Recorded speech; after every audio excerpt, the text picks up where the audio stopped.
Good morning. I've had a couple of you ask about some of the books I've written, and I wanted to tell you about two of them. I don't have a website yet. I'm trying to build one, trying to learn how to build a website and trying to get one built, and I haven't done that yet.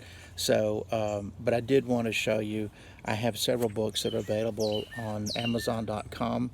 I wrote this devotional, Prescription for Peace, and I found so many great scriptures on peace in the Bible that I wrote this devotional called A Place for Peace. And I have plans to write one more called Prince of Peace. And if you're interested right now, you can go to Amazon.com and get them. Hopefully, at some point in the future, I'm going to be able to build a website and launch it and tell you about it. And you can go there and see my other books. I've done about 30 since 2010. But what I wanted to talk to you about was a scripture I found in 1 Corinthians 13.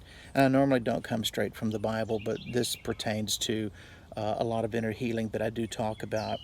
In 1 Corinthians 13, verse 4, Paul is talking about divine love or agape love, the kind of love God offers.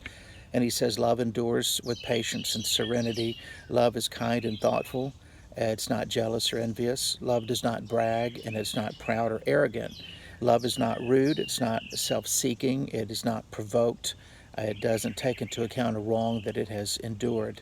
It doesn't rejoice at injustice, but it rejoices with truth.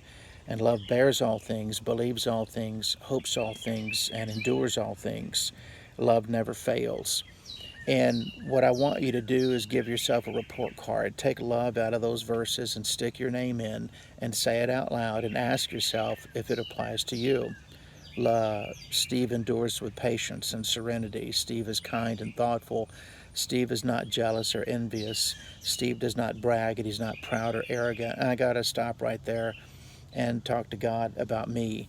So what I'd like you to do is take love out of those verses, 1 Corinthians 13, verses 4 through 8, and stick your name in there instead of love, and give yourself a report card. How am I doing? And if you can't say those things honestly, then you know what to pray about. That's just a little sacred wisdom I wanted to share with you this morning. I'm Steve Galindo. Thank you for joining me.